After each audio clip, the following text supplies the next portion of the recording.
Présence, partenaire des entreprises de votre territoire. Entreprises, secteur public, acteurs de l'économie sociale, la Caisse d'épargne Rhône-Alpes s'engage à vos côtés. Caisse d'épargne Rhône-Alpes, la banque des décideurs en région.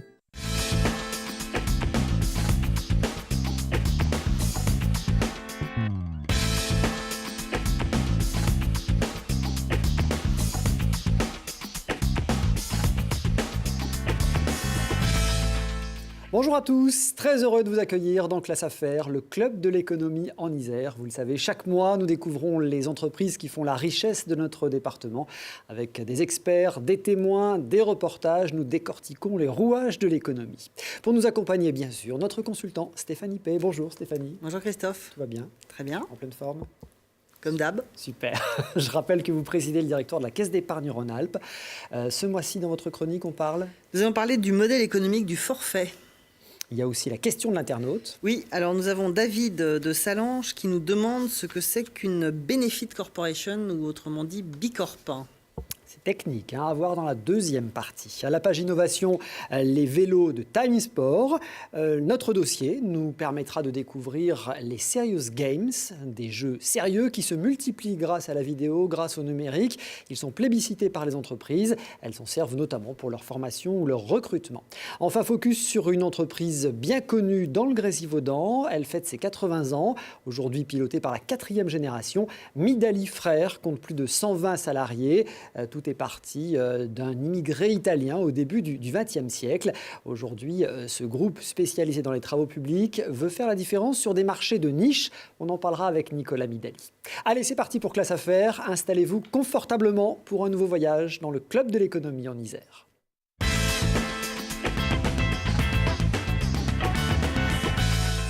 Pour les voyages et les vacances, pour la téléphonie, pour les transports en commun et même pour les automobiles, on les voit se multiplier, les ventes au forfait. Bien plus qu'un argument de vente, elles sont désormais devenues de vrais modèles économiques. Stéphanie, on l'a d'ailleurs vu ici à plusieurs exemples, plusieurs reprises. Moi, j'ai l'impression que ces simples produits d'hier sont devenus aujourd'hui des vrais services. Est-ce qu'on peut rappeler la logique de ce modèle? Tout à fait, Christophe. Historiquement, quand on fait une vente, en fait, la vente est certaine et finie quand on est d'accord sur la chose et sur le prix. Donc, il y a un prix et il y a un produit, il y a une certaine quantité de produits. Et la logique du forfait est un petit peu différente puisqu'en fait, on détermine un prix un peu indépendant de la quantité. Et à partir du prix qui est payé par le client, celui-ci peut consommer alors des biens ou des services, selon ce dont on parle, de manière illimitée, quasiment, si je puis dire. Alors, il y a quelque chose qui est important dans le thème du forfait, c'est que le forfait conduit à l'abonnement. C'est-à-dire que généralement, un forfait est payé très régulièrement sous un format d'abonnement, notamment quand il s'agit de services. Voilà, avec l'abonnement, il y a une récurrence qui n'est pas toujours le cas dans le forfait. Qu'est-ce qui fait le succès de ce modèle économique? C'est super simple. Vous payez un forfait et vous avez le droit de consommer. C'est simple. On va prendre un exemple qui est complètement décalé dans le cadre des amendes. Des amendes qu'on paye quand on a fait des bêtises au volant de sa voiture, par exemple. Ce sont des amendes forfaitaires. Et plutôt que d'aller savoir si vous avez dépassé de 12 km et demi ou un demi-kilomètre-heure la vitesse qui était autorisée, on vous dit voilà, entre un dépassement de 10 km/h, donc ça c'est un forfait en fait de kilomètres, vous payez une amende forfaitaire d'autant, vous n'avez pas besoin de passer au tribunal, etc. Donc c'est un modèle qui est relativement économique. C'est aussi une grande liberté pour le consommateur. Si on prend le cadre des forfaits de sport d'hiver, vous n'avez pas besoin de savoir si vous allez compter le nombre de remontées mécaniques que vous allez prendre, si c'est plus intéressant d'y aller à 11h, si c'est plus intéressant d'y aller à 3h de l'après-midi. Vous achetez un forfait et à partir de là, vous pouvez consommer, entre guillemets, le domaine skiable comme vous l'entendez. Le forfait par abonnement permet aussi de lisser des dépenses puisqu'on va payer tous les mois, tous les trimestres, tous les ans une certaine somme d'argent. Ça abaisse le coût perçu. Quand vous payez 12 fois 2,5 €, c'est moins douloureux facialement que si vous payez d'un seul coup 30 €. Et puis, ça permet de connaître le prix à l'avance et donc de gérer son budget et puis de bénéficier d'une continuité de service. Alors, je comprends bien l'avantage pour le client, l'avantage maintenant pour le vendeur. Pour le vendeur aussi, c'est beaucoup plus simple parce que c'est une facture facturation qui est récurrente, hein, donc il y a la simplicité de la facturation plutôt que de savoir, là encore, sur les remontées mécaniques, est-ce que vous en avez pris 3, est-ce que vous étiez avec vos 2 enfants ou est-ce qu'il y avait le troisième petit cousin, enfin ça devient ingérable. C'est très simple. Ça permet aussi une récurrence du chiffre d'affaires, hein, surtout quand on procède par abonnement, parce que généralement on s'engage sur un abonnement, sur un forfait mensuel, mais pendant un certain nombre de mois. Donc voilà. La consommation au forfait a tendance à accroître le chiffre d'affaires. Quand vous achetez votre journal, que ce soit, au kiosque ou par abonnement, au kiosque, le premier mois, vous allez l'acheter tous les jours religieusement, puis le mois d'après, vous en allez acheter un jour sur 2, puis après, vous allez... Voilà. Là, quand vous êtes abonné sur un forfait pour la lecture de votre quotidien du soir, par exemple, tous les jours, que vous le lisiez ou que vous le lisiez pas, de toute façon, vous le payez. Et puis, donc finalement, pour le fournisseur ou le vendeur, on va finalement d'une logique d'accroissement des ventes à une logique de pérennisation de la relation avec le client. Alors, OK pour ces avantages. Est-ce qu'il y a un plus pour les clients? Est-ce que, par exemple, il peut gérer le volume consommé? Est-ce qu'il peut l'augmenter à sa guise? Est-ce qu'il peut agir?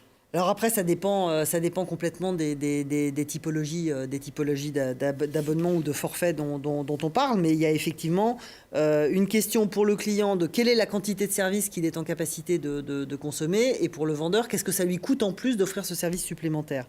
Alors un exemple très clair, c'est la SNCF qui a lancé début 2017 un forfait TGV illimité pour les 16-27 ans en période creuse. En période creuse, par définition, comme la période est creuse, les trains sont moins remplis. Ça ne demande pas d'investissement complémentaire ou de frais complémentaires pour la SNCF, à part les frais de marketing pour mettre en place ce forfait, que de remplir son TGV quand il est à moitié vide. Donc voilà, il y a un équilibre qui se fait entre les parties. On observe ces derniers temps, j'ai envie de dire ces dernières années, une vraie dynamique de ce modèle, vous le constatez aussi? C'est clair qu'il y a eu un avant et un après Bouygues Télécom, pour moi, hein, puisque on en reparlera tout à l'heure, mais l'évolution dans la téléphonie ça a été l'arrivée de Bouygues Téléphone sur le marché de la téléphonie qui a tout changé. Avant, rappelez-vous, hein, l'abonnement était cher, on payait à la consommation. Alors en plus de ça, pour peu qu'on parte un peu à l'étranger, qu'on soit hors zone, hors ville, etc. Enfin, c'était dantesque. Et puis là, vous avez un opérateur qui arrive en disant, moi voilà, ça sera X euros par mois. Et ce qui est très important de noter, c'est que en fait, tous les opérateurs sont passés sur ces systèmes de forfait.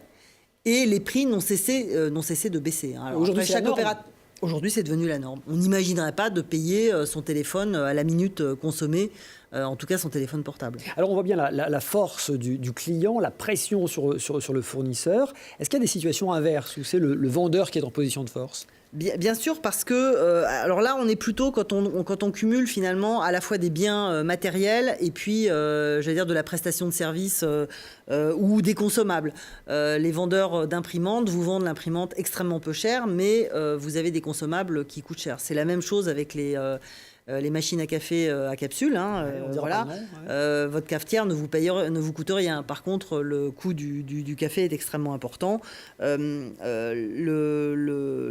forfait peut aussi entraîner finalement la consommation par l'utilisateur de produits qu'il n'aurait pas forcément consommés s'il n'y avait pas eu ces produits qui étaient inclus. Donc, puisqu'un forfait peut inclure plusieurs produits. C'est le cas des forfaits bancaires où vous avez bien évidemment, le fonctionnement de votre compte, mais vous avez également des assurances que vous n'auriez pas forcément spontané prix, et donc vous vous mettez à consommer un peu plus, enfin différemment d'une consommation à l'unité. Alors on comprend bien l'enjeu. Est-ce que la progression de la technologie a changé ou a installé ce modèle? D'une certaine façon, ce que je vous disais sur Bouygues Télécom, c'est un peu un changement technologique, hein, puisque c'est la téléphonie mobile qui révolutionne la facturation du téléphone. Internet aussi qui va encore un peu plus loin dans la mutation du téléphone. Je vais reprendre un exemple que j'aime bien, c'est la voiture, vous le savez. Très très longtemps, l'usage c'était la possession de la voiture. Maintenant, on n'est plus forcément sur la possession, avec de la location longue durée, de la location avec option d'achat, mais le résultat est exactement le même. 90% du temps, la voiture est inoccupée. On va aller progressivement vers des formules de partage, de time sharing de la voiture qui vont je pense aussi par des forfaits qui vont augmenter en fait le taux d'utilisation, le taux de consommation d'une certaine façon de la voiture et qui passera pas forcément par la possession, mais par voilà, vous avez un forfait pour utiliser une voiture qui est peut-être la mienne, qui se trouve dans un parking de 16h à 17h parce que ça vous arrange. Est-ce qu'on peut avoir quelques exemples de grands succès de forfaits, d'abonnements ?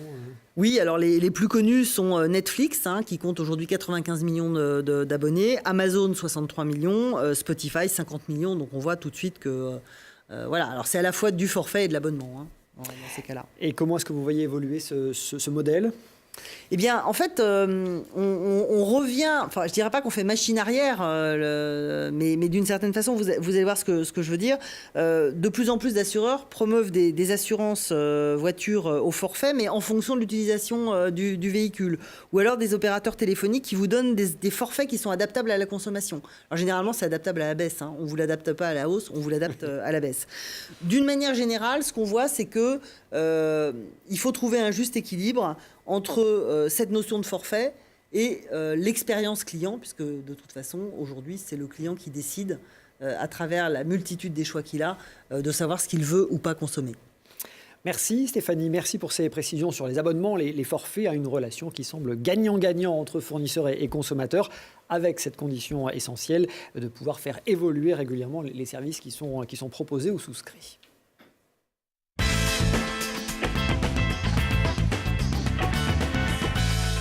Un mariage de résine et de fibres de carbone pour faire des vélos haut de gamme. C'est la spécialité de Time Sport, basée à Centralpes, à Vorep. Le service R&D de cette PME d'une 50aine de salariés a mis au point et développé une technologie dont elle a fait son gros avantage concurrentiel. Reportage. Pour atteindre ce résultat, tout commence par un fil, mais pas n'importe lequel. Un fil de carbone. Ici, 17 machines tressent 25 nuances de fil. Un savoir-faire unique de la marque Time Sport. Une fois les tresses obtenues, elles sont enfilées autour de noyaux fusibles. Pour habiller un cadre, par exemple, il faut près de 3 heures. Place ensuite à différents procédés, certains comme le CMT et même issus de l'aéronautique. Alors Time est un acteur un peu unique dans le monde du vélo, puisqu'on est le seul constructeur aujourd'hui à travailler la technologie qu'on appelle RTM, donc Resin Transfer Molding. Là où tous nos concurrents travaillent avec des tissus pré-imprégnés avec de la résine, on est les seuls à utiliser des renforts carbone secs qu'on vient imprégner de résine a posteriori dans un moule. Alors les autres étapes ou technologies qu'on maîtrise, donc c'est déjà ce qu'on appelle le CMT, donc le matrissage de fibres de carbone, qui permet d'obtenir des pièces avec des caractéristiques mécaniques très proches de celles de l'aluminium, mais avec une densité 40% inférieure. Time Sport a aujourd'hui 30 ans et ce n'est pas avec les vélos mais avec les pédales automatiques que la marque a commencé son histoire à Nevers. Time Sport a toujours travaillé ses vélos avec des cadres carbone. 100% de ces cadres sont aujourd'hui made in France, un gage de qualité pour l'international. C'est sûr que la qualité Made in France plaît beaucoup. Elle plaît beaucoup. Alors on est présent dans de nombreux pays. On a plus de 60% de notre chiffre d'affaires qui est fait à l'étranger. De par la renommée de la qualité des produits, du savoir-faire français, et aussi parce que quand on roule avec un Time, c'est vrai que le bouche à oreille marche beaucoup dans ce cas-là, et c'est vrai qu'il y a une sensation tellement différente que le fait d'avoir de la qualité française, on le voit aussi à l'étranger, quoi. Des vélos qui plaisent aussi aux triathlètes et ça tombe bien, depuis cette année, la marque propose également une gamme de vélos qui leur est destinée. Et Time Sport a compté parmi ses clients des grands noms, des légendes du cyclisme, Greg LeMond, Laurent Fignon ou Miguel Indurain. Time Sport et sa technologie CMT sélectionnée par Classe Affaires pour le prix Innover pour gagner. Les lauréats seront récompensés lors du prochain forum du même nom. Ce sera au World Trade Center de Grenoble le 8 mars prochain.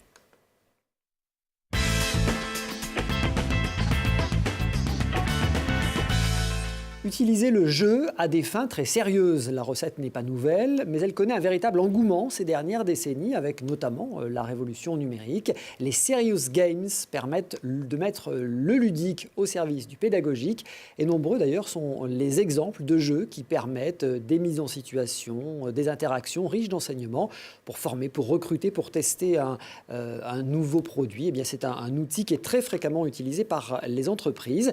Grenoble École de Management a développé un programme spécifique sur le sujet, le Playground. Hélène Michel, bonjour. Bonjour. Merci d'être avec nous. Vous êtes professeur à Grenoble École de Management, spécialiste du management de l'innovation, c'est ça ? C'est ça. Et vous avez notamment beaucoup travaillé sur les serious games. Également avec nous sur le plateau, Alexia Audemars, bonjour. Bonjour. Merci d'être avec nous également, étudiante à Grenoble École de Management. Vous avez notamment travaillé sur le serious game. Embauche-moi si tu peux. Tout à Si fait. tu peux. C'est ça. Avec des collégiens. Tout à fait, oui, les collégiens du collège de Saint-Chef. Alors Hélène Michel, on va d'abord expliquer ce que c'est ces serious games. On en parle beaucoup avec le développement des jeux vidéo, mais ce n'est pas uniquement sur un support numérique. Non, les jeux sérieux, cela peut être avec un avatar, dans un monde virtuel, ça peut être sur un smartphone, mais ça peut être aussi en présentiel. Et les deux coexistent très bien et chacun va amener une valeur un peu spécifique justement à l'attente de l'entreprise.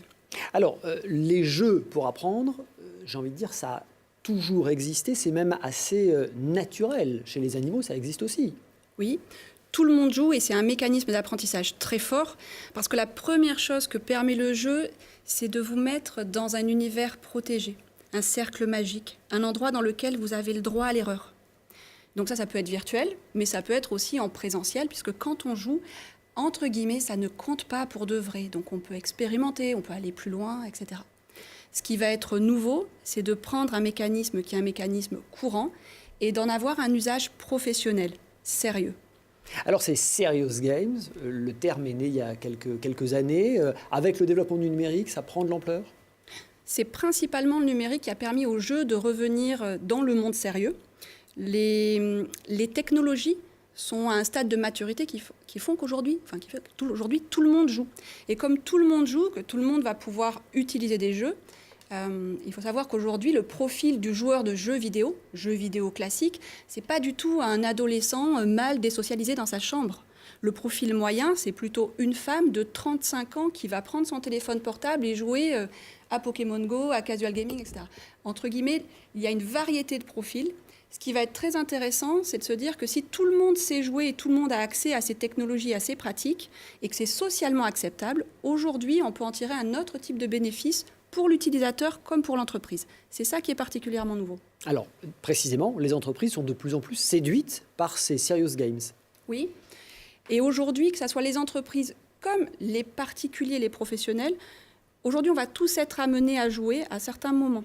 Par exemple, vous pouvez aujourd'hui, en tant qu'entreprise, changer votre marque employeur avec le jeu. Si je prends un exemple, L'Oréal, alors là on peut se dire L'Oréal n'a pas de problème de marque employeur, mais si, je travaille dans une école de commerce, je peux vous dire, aujourd'hui c'est hélas très genré, les jeunes filles ont encore très envie d'aller plutôt dans les secteurs cosmétiques, faire du marketing et de la communication. De ce fait, des entreprises comme L'Oréal, elles sont submergées d'excellents CV, mais qui se ressemblent.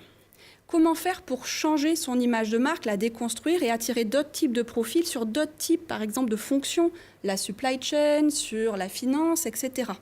Eh bien, ils ont fait un jeu qui s'appelle Reveal, qui permet de faire vivre d'autres situations et d'autres types de carrières, et ainsi de détecter d'autres potentiels. Parce que là, ce que vous faites dans le jeu vaut. On va prendre votre score virtuel, et les meilleurs scores virtuels sont ensuite invités pour rentrer dans des processus de sélection qui seront, eux, peut-être plus classiques.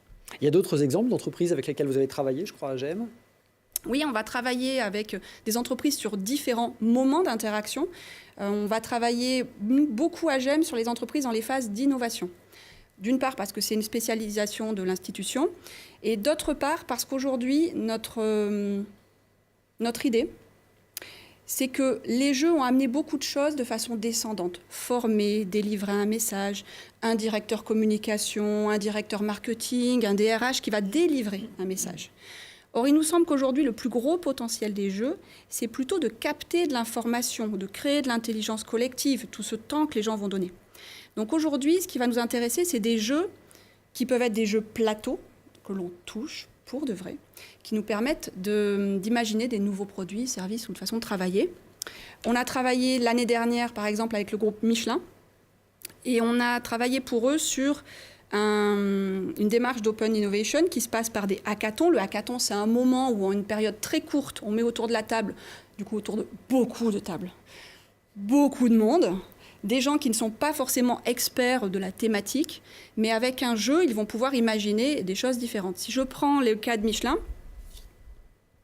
on a travaillé sur un jeu qui est un jeu que l'on touche du doigt, où on peut manipuler pour de vrai et rendre tangibles des choses complexes. Petit exemple pour Michelin. Donc c'est une déclinaison d'un jeu qui s'appelle Take It. Karl est un utilisateur potentiel d'une offre de mobilité. Et Karl, en fait, il n'a pas de voiture. Il utilise Uber. Pas besoin de voiture. Il est citadin et quand bien même, sinon il loue. En revanche, il a un smartphone et on le sait qu'au bout d'un moment, le smartphone, il va manquer de batterie. Donc lui, son défi, c'est je suis mobile en tant qu'être humain, mais à quel moment je vais pouvoir continuer à être mobile tout en utilisant mon smartphone, etc. Et donc, on va utiliser 75 technologies, enfin au moins une de ces 75 technologies qui nous viennent du CEA, notamment du CEA Leti. Et en utilisant ces technologies, on va imaginer le potentiel. Dans le cas de ce hackathon, une idée qui est sortie, c'est et si Michelin lançait une ligne de chaussures ? C'est-à-dire si dans les chaussures, on intégrait du piezoélectrique qui permet de transformer l'énergie, enfin le fait de marcher, le poids en énergie, et qu'à partir de cette énergie, eh bien, l'individu devenait une pile humaine générant par sa mobilité propre ce dont il a besoin. Soit il l'utilise pour lui-même, soit il l'offre à une communauté, soit il la revend. Mais du coup, il faut des chaussures et peut-être des sacs pour stocker. Et Michelin a développé une division lifestyle dans laquelle ce type de projet va en incubation. Passionnant. Alors, autre exemple concret, un autre serious game, embrasse-moi, embauche-moi si tu peux, c'est pas pareil. Allez, Alexia Audemars, n'y voyez pas un message déguisé. Non, non. Vous êtes l'une des étudiantes qui a encadré la création de ce serious game. Vous avez travaillé avec 8 collégiens. Comment vous vous y êtes pris concrètement ? Alors ça s'est fait en 3 phases. Donc déjà, il y a une phase de préparation du projet où on s'est mis autour de la table avec la playground manager de GEM, moi donc en tant que représentante de l'association en jeu et le département pour déjà établir les objectifs du jeu et comment on voulait amener le projet jusqu'à sa fin. Donc on a mis en place le projet en se disant qu'on allait essayer de créer un outil pédagogique qui allait permettre aux étudiants, donc aux élèves, de découvrir un portefeuille de métiers plus orienté professionnel, d'avoir un premier aperçu de ce à quoi ressemble un entretien d'embauche, puisque c'est la mécanique principale du jeu, mais aussi et surtout d'avoir un premier aperçu de ce qu'est la vie en entreprise et de savoir comment se comporter en entreprise, comment faire face à son employeur, comment agir en équipe. Donc voilà. Là, concrètement, on a des jeunes qui sont des joueurs, donc des recrutés potentiels, et on en a d'autres qui jouent le rôle du recruteur potentiel. C'est ça. Donc du coup, on arrive au niveau tout au long de la partie, donc il va y avoir les rôles qui vont s'inverser. Chaque élève va pouvoir incarner à son tour le recruteur. Donc se mettre en position de force, va pouvoir poser les questions, animer la partie. Et les autres élèves vont être les recrutés, donc ceux qui vont répondre aux questions, ceux qui vont avoir à se présenter, ceux qui vont aussi avoir à mettre en place les bons comportements qu'on essaie d'illustrer par le jeu, donc la bonne tenue, le langage adéquat, etc., tout au long de la partie. Alors on voit là sur les images que c'est un jeu de plateau, comme on dit, donc c'est pas un jeu numérique, c'est un jeu de plateau. Il y a 6 mois de travail derrière tout ça. C'est ça, oui. Donc on a commencé à parler du projet en octobre 2016 et on est arrivé à la fin du projet en août, le moment où la boîte a été terminée d'être produite et on l'a présentée à l'hôtel du département il y a 2 semaines. Oui, à terme, ce jeu sera édité par le Conseil général et c'est un dispositif qu'on retrouvera dans les 96 collèges du département. Vous avez travaillé avec des chefs d'entreprise qui vous ont aidé, qui vous ont accompagné. Oui, donc du coup, c'est ce que disait Hélène, l'intelligence collective. Donc là, on essaie vraiment d'avoir toutes les parties prenantes qu'il pouvait y avoir tout au long de la chaîne de production du jeu. Et donc les chefs d'entreprise sont eux-mêmes venus lors des séances de game design et ont amené des éléments aux étudiants qui les ont interrogés. Ils se sont challengés entre eux pour savoir vraiment à quoi ressemblait finalement la vie en entreprise et à quoi ils devaient s'attendre lors de leur premier stage de 3e. Hélène Michel, Grenoble École de Management veut devenir un leader sur ce sujet des Serious Games. Alors Grenoble École de Management est un leader. Aujourd'hui, ce que l'on veut faire, c'est mettre à disposition cette expertise que l'on s'est déjà manifestée auprès des entreprises pour pouvoir impacter sur d'autres dimensions, sur des challenges sociétaux notamment. C'est pour ça que pour nous, c'est important de contribuer et d'accompagner, par exemple, sur la première expérience professionnelle, le stage 3e, et de pouvoir accompagner sur plusieurs moments clés. Ça fait aussi un moment que l'on travaille non pas juste sur des missions avec des entreprises, mais sur des grands challenges sur lesquels on va avoir... Ça va être multi-partenaires. Ça veut dire que ça peut être des grands groupes comme des startups, ça peut être également des entreprises ou des associations qui sont intéressées par la même thématique. Et donc, elles vont nourrir le débat et les résultats sont partagés. Et ça, c'est ce qui nous tient à cœur pour que l'on ait une démarche sur le territoire et sur l'écosystème. Ça, c'est le programme Underground, hein, c'est ça dont on Alors, parle. c'est Underground, mais ça s'appelle Playground. Le Playground, c'est un espace de jeu dans lequel on fait, de la même façon que dans les Fab Labs, vous allez prototyper, imaginer. Quand on est en sciences sociales, comment on fait pour prototyper et imaginer? Donc le fait de manipuler sous la forme d'un jeu virtuel ou présentiel vous permet de rendre tangible votre pensée et de la tester. Et c'est là où on accueille des entreprises tout au long de la semaine, comme des étudiants, comme des intervenants, qui veulent mettre en jeu leur challenge, mais sous une autre forme. Merci beaucoup. Merci Hélène Michel, Alexia Audemars, merci d'avoir été avec nous. Lui a sans doute joué étant petit avec des camions et des grues. Il est aujourd'hui à la tête d'un des leaders isérois des travaux publics, Nicolas Midali. Comme les 3 générations qui l'ont précédé, est très attaché à son territoire du Grésivaudan. Mais il rayonne désormais sur un territoire bien plus vaste, notamment grâce à son savoir-faire de canalisateur. Découverte dans un instant. À tout de suite.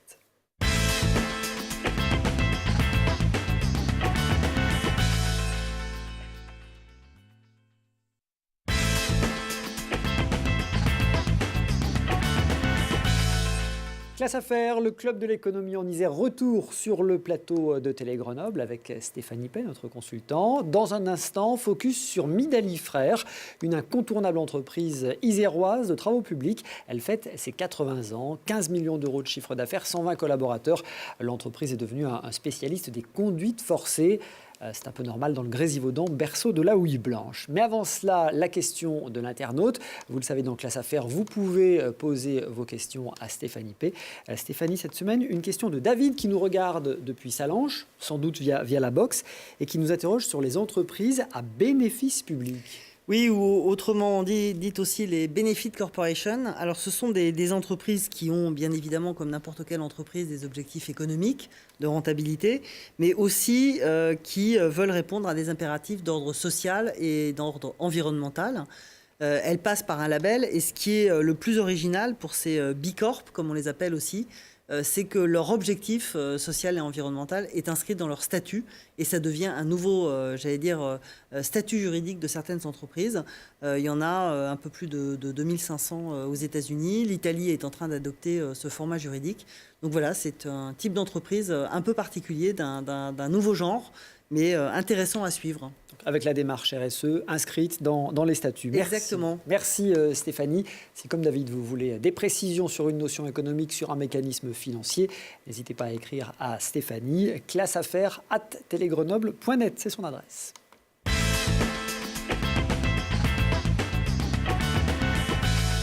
Difficile de résister dans le secteur concurrentiel du BTP. Pour y parvenir, il est essentiel de pouvoir compter sur une forte implantation, une implantation historique, sur un indéracinable ancrage sur le territoire.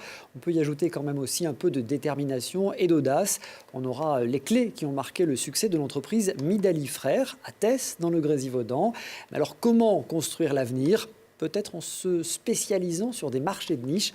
On voit ça avec Nicolas Midali, le PDG de Midali Frères. Bonjour. Bonjour. Merci beaucoup d'avoir accepté notre invitation. Vous êtes la 4e génération à la tête de l'entreprise familiale. Quelques chiffres pour présenter l'entreprise. Je parlais de 120 collaborateurs. 120 collaborateurs, oui, 15 millions de chiffre d'affaires et multimétiers tels que canalisateur, réseau humide, réseau sec, les terrassements et maçonnerie génie civil. Et on a 2 petites activités à part qui sont l'affermage de réseau là, pour les communes et un centre de retraitement de matériaux. Là. Donc, alors, on va découvrir tout ça tout au long de cette émission. C'est TVM Matériaux. TVM, c'est ça. Un mot quand même sur les collaborateurs, parce que j'ai vu qu'il y avait un fort engagement dans l'apprentissage. Ça nous permet de faire une petite parenthèse sur l'importance de l'apprentissage. Oui, nous sommes très attachés sur la qualité du travail. Donc, le meilleur moyen, c'est de former nos jeunes dès le départ. Donc, c'est vrai qu'on prend à peu près 5% d'effectifs en alternance et des jeunes qu'on met 2 à 3 ans pour les former et qui restent et qui participent même aux Olympiades des métiers dernièrement. Donc, on en est très fiers. Alors, vous évoquiez les activités de l'entreprise. Il y a plusieurs métiers pour ces activités. Quelques exemples de gros chantiers pour qu'on comprenne bien. Typiquement, on participe au gros chantier d'aménagement des berges de l'Isère qui se déroule en ce moment et les programmes aussi du département sur le très haut débit. On est aussi acteur. Et puis après, forcément, beaucoup de conduites forcées parce que c'est bien dans l'air du temps. Là. On va revenir sur les conduites forcées. Voilà. On a vu les camions Midali aussi sur tous les chantiers du tram à Grenoble. Oui, voilà. Participer à tous les trams de Grenoble et beaucoup aussi dans la vallée du Grésivaudan, forcément. Alors la première pelle mécanique, l'entreprise l'a achetée en 1954. Depuis, on peut détailler un peu le parc matériel de l'entreprise ? Oui, il a bien évolué, forcément. Donc aujourd'hui, on a à peu près 25 machines de TP, 25 camions, pardon, et 45 machines de TP, là, donc, qui va de la 1,8 tonne à la 40 tonnes. Donc beaucoup d'investissements. Oui, parce que c'est des engins évidemment qui coûtent une fortune. C'est quelques milliers d'euros. Quelques centaines de milliers d'euros, même pour les plus grosses pelles mécaniques. Ouais. Alors le nom Midali Frères, il date de cette époque, des années 50, avec l'arrivée, les années 50 avec Jean d'abord, Louis, Attille et Antoine, 4 frères. Vous, aujourd'hui, vous pilotez l'entreprise avec vos cousins, je crois ? Oui, on est 3 cousins et une cousine qui continuons l'aventure. Alors, c'est une entreprise familiale, mais tout a commencé au début du XXe siècle, en 1908, avec l'arrivée en France d'un immigré italien, Louis. On en est aujourd'hui, je le disais, à la 4e génération. Olivier Escalon nous raconte votre histoire. Entrer dans l'histoire de l'entreprise Midali Frères, c'est découvrir une épopée familiale, celle de 4 générations de passionnés de travaux publics. Tout commence avec Luigi Midali. Né près de Bergame en 1883, il vient travailler en France les étés sur des chantiers de terrassement. Il s'installe de notre côté des Alpes en 1922 et continue l'activité aidé de ses 4 fils. Au tout début, il faisait des routes. Partout, il faisait les terrassements, parce qu'à l'époque, c'était tout à la main, il déwagonnait. D'ailleurs, quand ils sont venus à Tess en 1936, c'est pour faire la route de Col des Ailles, qui est en dessus, pour la jonction avec la commune d'à côté. Et donc, ils sont installés à Tess. Et là, ils avaient tous 25 ans, 26 ans. Et ils ont trouvé leurs épouses sur place. Du coup, ils sont restés à Tess. Ils sont installés à Tess. Né en France, Jean, le deuxième fils de Luigi, prend sa carte d'artisan en 1937 et travaille avec ses frères Attille, Louis et Antoine. De l'activité de terrassement, ils évoluent vers les réseaux d'eau, de gaz et d'électricité. La société marque tout le Grésivaudan de son empreinte. Elle accompagne la création des stations Doris en Noisan et des Sept-Lots, dont elle est actionnaire. Là, on faisait tout. On faisait les terrassements, on faisait les réseaux d'eau, l'assainissement, l'éclairage public, l'EDF, on peut tout faire. Du côté de Grenoble, Midali réalise l'opération Tonnerre, qui vise à prendre le gaz à la porte de France et à l'emmener aux 3 tours juste avant les JO de 1968. Beaucoup plus récemment, elle participe au chantier de chaque ligne de tram de l'agglo. Raymond est le petit-fils de Luigi Midali. PDG de l'entreprise jusqu'en 2008, il passe la main à la 4e génération. Son fils Nicolas et ses neveux Julien et Stéphane. Une source de grande satisfaction. Oui, c'est le plaisir de voir qu'on a pu, nous déjà, faire durer l'entreprise et maintenant que nos jeunes continuent et dans le même esprit que nous surtout. Aujourd'hui, la société Midali Frères compte 120 salariés. Elle réalise un chiffre d'affaires de 15 millions d'euros pour 80% dans le Grésivaudan, cœur géographique et historique de l'entreprise. Nicolas Midali, une question que je pose fréquemment quand on a des sagas familiales comme ça, quand on est la 4e génération aux commandes de l'entreprise, on a la pression, on n'a pas le droit d'échouer. On n'a pas le droit d'échouer, mais on nous a laissé le choix, donc c'est l'avantage. Et on nous a fait confiance, donc c'est important. C'est pour ça que on aime ce métier aussi, il faut aimer ce métier. Mais c'est pour ça qu'on est là, pour continuer. Alors dans les années 2000, l'entreprise a eu des propositions de rachat. La famille s'y était opposée, à votre papa, Raymond en particulier. Oui, comme toute vie d'entreprise, il y a des hauts et des bas. Et effectivement, après quelques années difficiles, il y avait eu des propositions d'achat. Moi, je venais juste de rentrer dans l'entreprise. C'est vrai que on ne savait pas où on allait. Et voilà, puis ils se sont remontés les manches et ils se sont dit, si on veut nous racheter, on doit pouvoir y arriver. Donc voilà. C'est ça, en disant, si quelqu'un veut racheter, c'est que l'entreprise a de la valeur, on va profiter de cette valeur-là. Et c'est d'ailleurs à cette époque-là que votre papa a créé ce fameux TVM 38. TVM 38, oui, pour redynamiser un petit peu l'activité, puis se diversifier. Hein, c'est ce qui va nous sauver aujourd'hui. TVM, travaux et valorisation des matériaux, expliquez-moi. C'est traitement et valorisation des matériaux, oui. Le principe est de récupérer les matériaux de chantier, hein, et tout ce qui est gravat, et par un mécanisme de criblage et d'ajout d'autres matériaux, on les transforme pour pouvoir les réutiliser après en remblai sur nos propres chantiers. Et aujourd'hui, ça représente, on vend 60% à l'extérieur, hein, à d'autres entreprises. Alors aujourd'hui, l'entreprise mise sur le développement de marchés de niche, comme par exemple l'aménagement de zones industrielles ou la construction de conduites forcées, vous le disiez tout à l'heure. On va comprendre avec Olivier Escalon. Une entreprise ne fête pas ses 80 printemps sans évoluer et s'adapter aux nouveaux défis de son temps. Depuis sa création, Midali Frères multiplie les métiers, terrassement, canalisation, réseau sec, maçonnerie et génie civil. Une stratégie qui s'accentue ces dernières années. En 2000, le manque de matériaux nobles pour la construction commence à se faire sentir dans la vallée du Grésivaudan. D'un côté, la société gaspille des remblais issus de chantiers, de l'autre, elle est dépendante des carriers. Émerge alors une idée. L'idée, nous on fait un métier où on extrait énormément de matériaux du sol et du sous-sol. Et ces matériaux-là étaient mis en décharge et n'étaient pas valorisés ou pas réutilisés. On est parti du principe que ces matériaux-là, on devait pouvoir les réutiliser et il fallait trouver comment. Voilà. Et on a créé ce centre-là après plusieurs mois ou années de recherche. Et on a trouvé des traitements pour valoriser les matériaux. Et c'est comme ça qu'on a appelé le centre TVM 38, traitement et valorisation des matériaux. Les camions viennent décharger leurs déblais de chantier ici à Lancé. Ils sont triés par type, terre, béton ou enrobés, puis retraités pour être utilisés en remblai. 90% des déchets sont revalorisés, ils sont ensuite vendus sur place. Autre évolution notable, le bâtiment clé en main. En 2011, Midali construit son dépôt à Goncelin, une expérience qui lui permet de sélectionner des sous-traitants de confiance. En 2016, elle réalise ce bâtiment de bureau pour la société CHCR, l'un des plus gros producteurs d'électricité privée. Alors, notre objectif principal, c'est déjà de développer une nouvelle activité, mais c'est aussi de pouvoir offrir dans le clé en main plus de modularité. Par exemple, sur ce bâtiment, on a choisi de mettre des cloisons modulaires, ce qui va permettre au client de pouvoir faire évoluer son bâtiment au fil des années et de ses besoins. Depuis ce bâtiment, la société a réalisé une petite dizaine d'ouvrages clés en main. L'activité qui porte Midali Frères au-delà des frontières de l'Isère, c'est la conduite forcée. Avec ses multimétiers, l'entreprise est capable de prendre 3 lots d'un même chantier, la prise d'eau, la conduite et le bâtiment de la centrale. Dernier chantier en date, celui de la centrale de Beauzelle en Savoie pour un budget de 2,7 millions d'euros. Alors une entreprise se doit d'investir, Nicolas Midali. Vous investissez régulièrement 500 000 euros en moyenne par an chaque année. En 2017, vous avez fait fort, 1,4 million. Oui, on a connu 2 années difficiles, donc on avait limité l'investissement et du coup, là, on a beau avoir des hommes et des femmes de qualité, mais il faut aussi du matériel. Donc voilà, on investit, c'est l'image de l'entreprise aussi, donc il faut travailler du matériel performant. Et puis ça permet aussi d'envisager le développement futur, un développement que vous voulez pousser un peu plus loin, voire au-delà des frontières de l'Isère.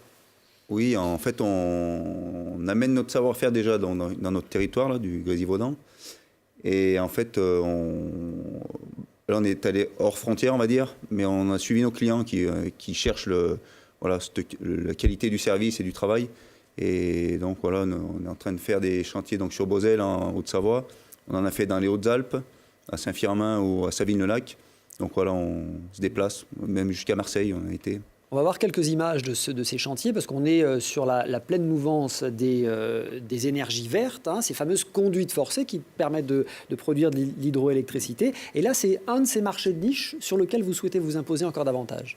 Voilà, on en a toujours fait. Nos parents reprenaient déjà les conduites forcées de Fred et Vergès.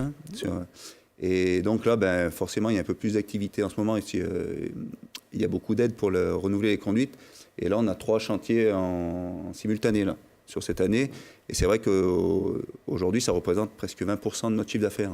D'autant que vous faites du clé en main, c'est-à-dire que vous ne faites pas que la conduite, que le tuyau, en gros. Vous faites la station de départ, le tuyau et puis la station d'arrivée. Oui, notre force, c'est ça, c'est d'être multimétier et de pouvoir proposer aux mêmes clients pratiquement 80% de la réalisation de son chantier, quoi. Tout ce qui est entre la maçonnerie, le terrassement et la pose de la conduite.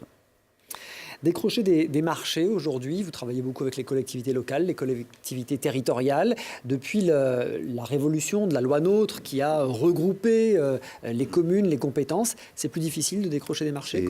Oui, c'est beaucoup plus difficile. Et en fait, on vit une mutation là, au niveau de notre typologie de clients qui avant étaient les communes et maintenant qui deviennent un regroupement de communes, donc les communautés de communes ou la métropole. Et du coup, on passe de 90 clients potentiels à 2. Ouais. Donc c'est pour des marchés qui sont plus gros, avec du coup plus de concurrence. Oui, plus gros et ils redistribuent les cartes différemment. Donc après, il faut s'adapter. Il faut trouver d'autres activités, ou ailleurs, ou se diversifier, continuer à diversifier. Et puis apporter le service. Stéphanie, voilà une activité traditionnelle, mais qui, là aussi, doit s'adapter. L'adaptation, c'est l'obligation impérative de tout chef d'entreprise. Oui, c'est ce qui explique aussi 80 ans de vie de l'entreprise. C'est pas un hasard, avec, comme vous le disiez très bien, des hauts et des bas. Ouais. Et moi, j'ai bien aimé la formule, si on intéresse les autres, c'est qu'on a de la valeur et qu'on doit être capable de la créer par nous-mêmes. Donc, mais ça impose effectivement de se réinventer, de s'adapter. Mais quand on est capable de poser des conduites dans les sites qui ont été, c'est quand même une bonne preuve de capacité d'adaptation. Donc, des conduites forcées qui font 2 mètres de diamètre. On a vu. On a posé jusqu'à 2 mètres de diamètre. Sur 5 km de long à Saint-Firmin, c'est ça? Ouais, très gros chantier. Très impressionnant. Des chantiers très impressionnants. Puis surtout des chantiers de typologie très très différentes. Tramway, les conduites forcées. Enfin, on voit qu'il y a vraiment des savoir-faire. Et qu'une entreprise comme la vôtre, c'est, comme vous le disiez très bien, c'est l'alliance de beaucoup de matériel, donc une industrie hautement capitalistique, mais de gros savoir-faire aussi. Merci beaucoup, en tout cas. Merci Nicolas Midali d'être venu sur le plateau. Merci Stéphanie.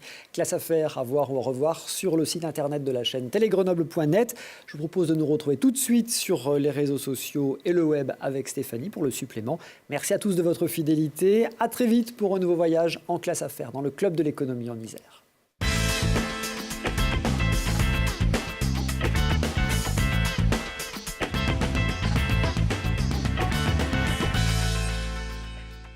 Entreprises, secteur public, acteurs de l'économie sociale, la Caisse d'épargne Rhône-Alpes s'engage à vos côtés.